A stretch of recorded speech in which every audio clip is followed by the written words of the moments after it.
Hello good evening everyone. तो आज का जो मेरा कंटेंट है वो कुछ रिलेटेड है एमकॉम के। जो बच्चे बीकॉम के बाद एमकॉम करना चाहते हैं उनके लिए है मास्टर ऑफ कॉमर्स। और एमकॉम जो है वो बीएससी वाले भी कर सकते हैं। अगर आपने पहले साइंस लिया था, अभी आपको कॉमर्स में शिफ्ट होना है तो आप कर सकते हो। आपने अगर बीकॉम किया है तो भी आप एमकॉम कर सकते हो, येस। बट बीए वाले, आर्ट्स वाले कॉमर्स में नहीं आ सकते हैं। यहाँ पे रिस्ट्रिक्टेड एंट्री है, सिर्फ साइंस वाले आ सकते हैं और कॉमर्स वाले ही कर सकते हैं बस। तो बीएमएस वाले कर सकते हैं, बीबीआई वाले कर सकते हैं, बैफ वाले कर सकते हैं। वो सब जो है ये सारे फील्ड के ये लोग कर सकते हैं। तो अब एमकॉम में मतलब एमकॉम कितने टाइप्स का होता है, इसमें बहुत सारे टाइप्स हैं। एमकॉम में सब्जेक्ट्स, मतलब सब्जेक्ट्स होते हैं, टाइप्स एग्जैक्टली सब्जेक्ट्स होते हैं। जैसे कि आप अकाउंटिंग एंड फाइनेंस में कर सकते हो, ओनली अकाउंटिंग में आप कर सकते हो। Accounting is different, accounting and finance is difference, yes. आप बोलोगे दोनों सेम है, नहीं। अकाउंटिंग, अगर आप एमकॉम इन अकाउंटेंसी कर रहे हो तो फिर अलग होगा। अगर आप अकाउंटिंग एंड फाइनेंस में कर रहे हो तो फिर वो अलग होगा। तो अब पहले आप अकाउंटिंग में कर सकते हो, उसके बाद में जो है आप कर सकते हो अकाउंटिंग एंड फाइनेंस में भी आप कर सकते हो, है ना। इसमें आपको अकाउंटिंग भी पढ़ना होगा और कुछ फाइनेंस रिलेटेड भी होगा, दोनों का ये कॉम्बो होगा, सिर्फ अकाउंटिंग नहीं होगा। और अकाउंटिंग में आपको अकाउंट्स रहेगा, वहाँ पे आपको फाइनेंस के सब्जेक्ट्स नहीं होंगे। बट येस, अगर आप MCom in accountancy, accounting and finance कर रहे हो तो यहाँ पे आपको अकाउंटिंग भी पढ़ना है और फाइनेंस भी पढ़ना है, दोनों पढ़ना है। उसके बाद में एमकॉम इन बिज़नेस मैनेजमेंट भी होता है, जिसमें आपको मैनेजमेंट के सब्जेक्ट्स होंगे, बाकी कुछ नहीं होगा। अब मैं आपको एक चीज़ और क्लियर कर दूँ, जो फर्स्ट ईयर होता है वो सभी के लिए कॉमन होता है, उसमें ऐसे कुछ नहीं होता है। आपका जब सेकेंड ईयर होता है उसमें आपके चेंजेस होते हैं। फर्स्ट ईयर में हर किसी को अकाउंट पढ़ना कंपलसरी एक सब्जेक्ट होता है। तो मैं आपको सिलेबस का, नेक्स्ट वीडियो आपको सिलेबस का देखने मिलेगा, आप उसमें देख सकते हो कि कौन से एमकॉम इन अकाउंटेंसी में क्या है और बिजनेस में, मतलब फर्स्ट ईयर सबके लिए सेम है। इन शॉर्ट सेकेंड ईयर में आपको स्पेशलाइजेशन ऑप्ट करना होता है और उसमें जो है ना आपका वो डिफरेंट होते हैं सब्जेक्ट्स। फिर वहाँ पे आपका अकाउंटिंग लिया है तो फिर अकाउंटिंग ही रहेगा। अब यहाँ पे मैंने एमकॉम अकाउंटिंग का बताया। अकाउंटिंग जो है वो क्या डिफाइन करता है, एक प्रोसेस होता है, इसमें हम रिकॉर्ड करते हैं, एनालाइज करते हैं बिजनेस ऑर्गेनाइजेशन के फाइनेंशियल ट्रांजैक्शंस को। अकाउंटिंग जो एक बैकबोन है हर एक कॉर्पोरेट ऑर्गेनाइजेशन का, since it is the only method to maintain track of its financial health. इससे पता चलती है which allow stock holder to make future decision, के उसे उसमें रखना है अपना या फिर शेयर्स निकाल लेना है, तो उससे पता चलता है। इसलिए MCom accounting is very important. उसके बाद में अकाउंटिंग एंड फाइनेंस का क्या है, तो अकाउंटिंग जो है वो डेवलपिंग फील्ड है एक कॉमर्स की, राइट। एंड एम्प्लॉयमेंट अपॉर्चुनिटीज़ होती है are expanding in response to market demand. तो यहाँ पे अकाउंटिंग ही क्या हो गया, थोड़ा सा एक्सपांड हो गया और उसमें भी क्या ऐड हो गया, अकाउंटिंग तो आप पढ़ ही रहे हो, उसके साथ में आप फाइनेंस के बारे में भी पढ़ रहे हो कि फाइनेंस को कैसे मैनेज करना है, वो सब आप यहाँ पे पढ़ लोगे इसमें।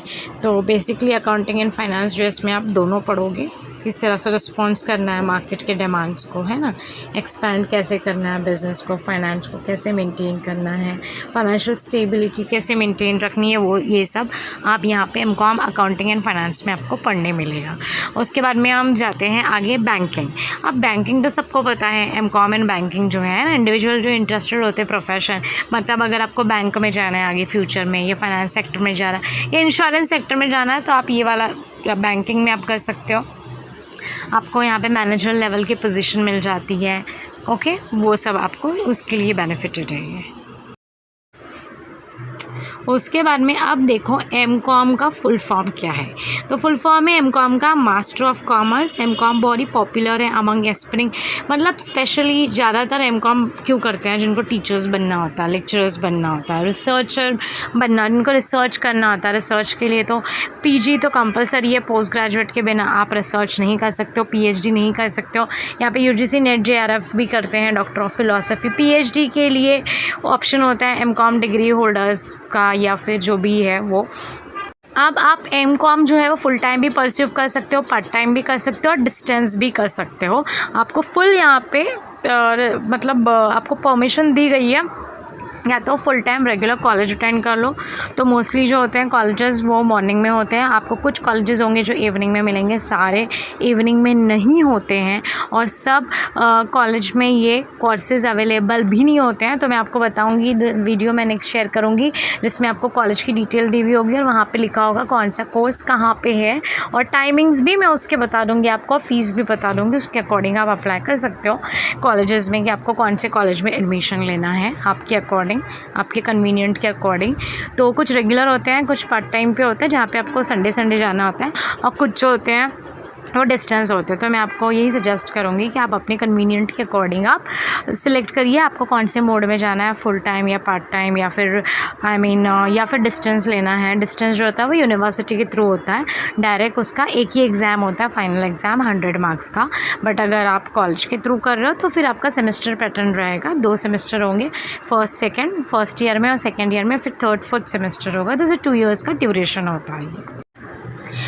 उसके बाद में इसमें जॉब प्रोफाइल क्या होता है, तो आप अकाउंटेंट बन सकते हो, फाइनेंस एग्जीक्यूटिव बन सकते हो, बिजनेस एनालिस्ट बन सकते हो, शेयर ब्रोकर बन सकते हो, चार्टर्ड अकाउंटेंट। इसके बाद में आप सीए भी कर सकते हो। एंड टॉप रिक्रूटर्स कौन है, तो इसके HDFC है, ICICI बैंक है ना, ये डेलॉइट है, KPMG है, और there are many more are there. उसके बाद में वाई डू MCOM कोर्सेज, क्या रीज़न है, कोई पूछेगा मैं क्यों करूँ MCOM कोर्सेज, तो उसके बारे में मैंने एक्सप्लेन किया है। MCOM कोर्सेज जो है बहुत ही हाई डिमांड में, अमंग स्टूडेंट्स के बहुत हाई डिमांड में होते हैं, स्टूडेंट्स को करना होता है because of financial benefit it brings with them, कि इकोनॉमिकली इतना एक्सपेंसिव नहीं होता है। लाइक 15,000 तक के आपका फर्स्ट ईयर, मतलब दोनों साल आपके 30,000 तक के अप्रॉक्सीमेटली हो जाते हैं। BCom graduate can opt MCOM to fast track their careers. So here are few reasons why should one pursue in MCOM courses. A stepping stone in the careers of students, specially who incline towards a teaching profession में जो जाना चाहते हैं, normally तो वही लोग opt करते हैं। For students who wish to pursue career in the commerce या फिर बैंकिंग, फाइनेंशियल सर्विसेज या इंश्योरेंस, वो भी करते हैं। तो MCOM जो है एक अच्छा ऑप्शन है। उसके बाद many MCOM candidates opt professional courses MCOM के बाद वो जाते हैं CA, CFA। अब क्यों करते हैं MCOM के बाद, मैं आपको बताती हूँ, क्योंकि आपको यहाँ पे कुछ रिलैक्सेशन मिल जाता है, एग्जामेशन मिल जाता है। जब आप CFA करते हो तो आपको कुछ सब्जेक्ट्स हैं, अगर आपने MCOM में 95 स्कोर किया है अकाउंटेंसी में, तो आपको वो एक सब्जेक्ट अगर वहाँ पे है तो वहाँ पर आपको एग्जामेशन मिल जाएगा, आपको सब्जेक्ट फिर से रिपीट नहीं करना होता। इसलिए लोग पहले MCOM करते हो फिर ये कोर्सेज करते हो, depend person to person. Next है many MCOM candidates of professional courses and these courses are comparatively tougher to clear है ना। Hence with MCOM student always have the option of opting for higher studies or job even if they do not do well in the professional courses। अगर आप नहीं कर रहे हो तो आप वो ऑप्ट कर सकते हो। Better career opportunities students who wish to pursue career as a financial manager, auditor, तो उनके लिए MCOM एक गुड चॉइस है। यहाँ पे क्या होता है, आपको MCOM करने के बाद आपके अंदर एक स्पिरिट डेवलप होती है, एक लीडरशिप डेवलप होती है, एंटरप्रेन्योरशिप डेवलप होती है, वो सब डेवलप हो जाता है। अब कौन कर सकता है MCOM, who can pursue MCOM, तो MCOM is a field related to business है, अकाउंटेंसी है ना। वो desire to work, so like who desire to work, जो वर्क करना चाहता है, लीडरशिप, बिजनेस मैनेजर, ब्रोकर, तो वो सब इसको ऑप्ट कर सकते हैं। जिनको ये सब करना है, अपनी स्किल्स को एनहांस करना है, अपनी नॉलेज को इम्प्रूव करना है, तो वो ये सब कर। उसके बाद में इसका एलिजिबिलिटी क्राइटेरिया क्या होता है, तो MCOM is well known course है among students. Candidate must obtain a minimum qualifying marks at bachelor degree. ऐसे इसके लिए कोई स्पेसिफिक मार्क्स की ज़रूरत नहीं है कि 50-60 चाहिए, आप इसको ऑप्ट कर सकते हो। आप पास हो बस आपको मिल जाएगा, बहुत ही ईजीली आपको एडमिशन मिल जाता है। But yes in future entrance आ रहा है और उसके बेसिस पे MCOM मिलेगा। तो अगर आपको MCOM करना है तो अभी कर लो, बाद का फ्यूचर का आपको भरोसा नहीं है कि कैसे होगा क्या होगा। अब MCOM ई-कॉमर्स में भी होता है, जिनको नहीं पता है वो समझ लें। ई-कॉमर्स जो एक बहुत ही फास्ट एक्सपेंडिंग जॉब पाथ है। Every year large number of positions with various characteristic are produce in this area. तो given the current state of the digital world, job in the ecommerce industry एक finest employment alternative है students के लिए। Easily ecommerce में job मिल जाता है, तो आप ई-कॉमर्स में भी MCOM कर सकते हो। बट जैसे मैंने बोला सारे कॉलेजेस में ये ऑप्शन अवेलेबल नहीं है, तो मैं बहुत जल्दी आपके साथ एक वीडियो शेयर करने वाली हूँ जिसमें डिटेल होगी कि कौन सा एमकॉम का स्पेशलाइजेशन कौन से कोर्स में अवेलेबल है। आप बोलोगे मैं 1 साल ये कॉलेज में कर लूँ, दूसरे साल चेंज कर लूँ, नहीं, आप ऐसे नहीं कर सकते हो। फिर है एमकॉम कंप्यूटर एप्लीकेशन। अगर आप मास्टर करना चाहते हो कंप्यूटर में तो कंप्यूटर एप्लीकेशन में आप एमकॉम कर सकते हो, वो भी ऑप्शन अवेलेबल है। तो वो कहाँ पे है वो आपको पता चल जाएगा। तो आई होप जो आपके डाउट्स थे एमकॉम को लेके कि एमकॉम करना है, किस में करना है, क्या करना है, अब वो कुछ हद तक आपके क्लियर हुए होंगे। और बहुत जल्दी मैं आपके साथ में सिलेबस भी शेयर करूँगी और college detail, fees structure, duration सब कुछ शेयर करूँगी। अगर आपको वीडियो अच्छी लगी हो तो please like, share and subscribe. Thank you for watching my YouTube channel. Press the bell icon.